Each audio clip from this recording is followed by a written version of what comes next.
இன்றைய வசனம் தியானத்தின் தலைப்பு, நான் நீடித்த நாட்களாய் நிலைத்திருப்பேன். சங்கீதம் 23:6. நான் கர்த்தருடைய வீட்டிலே நீடித்த நாட்களாய் நிலைத்திருப்பேன். நான் என்றென்றும் என் வாழ்வின் எல்லா நாளும் தேவனுடைய பிரசன்னத்திலே நீடித்து நிலைத்திருந்து வாழ்வேன் என்றும் ஒரு மொழிபெயர்ப்பு கூறுகின்றது. ஒரு பெரிய கருத்தரங்கில் செய்தி கொடுக்க வந்தவர் கையிலே பல கலர்களில் ஸ்டிக்கர்ஸ் கொண்டு வந்தார். அவர் வந்ததும் அவர் ஏற்கனவே ஆயத்தப்படுத்தியிருந்த மேஜையை கொண்டு வந்தார்கள். அதிலே நாம் தினந்தோறும் உபயோகிக்கும் பல பொருட்கள் இருந்தது. ஒரு வீடு, ஒரு கார், வேலை செய்வது போல ஒரு சிறு டேபிள், சேர், கம்ப்யூட்டர் போன்ற பல பொருட்கள் மேஜை முழுவதும் இருந்தது. எல்லா பொருட்கள் மேலும் சிவப்பு நிற ஸ்டிக்கரை ஒட்டினார். எல்லா சிவப்பு நிற ஸ்டிக்கரிலும் இது நிரந்தரம் அல்ல என்று எழுதியிருந்தது. பின்பு இது எல்லாமே எல்லா நாட்களும் இந்த உலகத்தில் இருக்க போவது கிடையாது, இது நமக்கு தேவைத்தான், ஆனால் நாம் இதன் மேலேயே நம்முடைய கவனத்தை முழுவதுமாக செலுத்துகின்றோம். அது நிரந்தரம் அல்ல.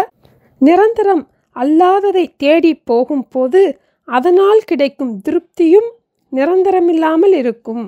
ஆனால் நிரந்தரமாக நீடித்து வாழக்கூடியது, என்றென்றும் நம்மோடு நிலையாக கூட வருவது நம்முடைய ஆத்துமா மட்டுமே என்று கூறி ஒரு சிறு பிள்ளையை கூப்பிட்டு அவளுடைய கையிலே ப்ளூ ஸ்டிக்கரை ஒட்டினார். அதிலே நான் நிரந்தரம் என்ற வாசகம் இருந்தது.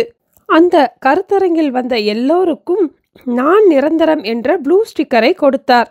நான் நிரந்தரம் என்று எல்லோரும் சேர்ந்து சொல்லுவோம். நான் கர்த்தருடைய வீட்டிலே நீடித்த நாட்களாய் நிலைத்திருப்பேன் என்று கூறினார். நிரந்தரம் அல்ல என்ற இந்த உலகத்திலே நாம் வாழ்வதற்கு நம்முடைய சரீர தேவைகளுக்காக வேலை செய்வது அவசியம். ஆனால் நித்தியமாக நிரந்தரமாக நம்மோடு இருக்கின்ற நம் ஆத்துமாவின் தேவைக்காக நாம் கவனம் செலுத்துவது மிகவும் அவசியம் என்றார். நம் ஆத்துமாவுக்கான போஷிப்பு வேத வாசிப்பும் ஜெபமும்.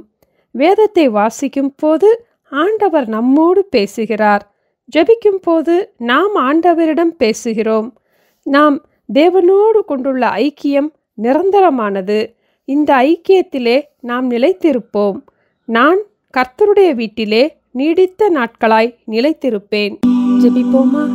எங்களை நேசிக்கிற எங்கள் அன்பின் ஆண்டவரே, நாங்கள் நிரந்தரமாக நீடித்த நாட்களாக தேவனுடைய பிரசன்னத்திலே நிலைத்திருப்பதற்கு எங்களுக்கு தந்த ஆத்மாவுக்காக நன்றி அப்பா.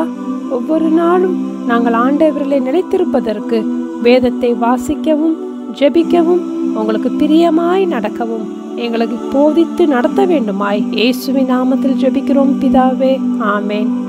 Thank you. Have a blessed day.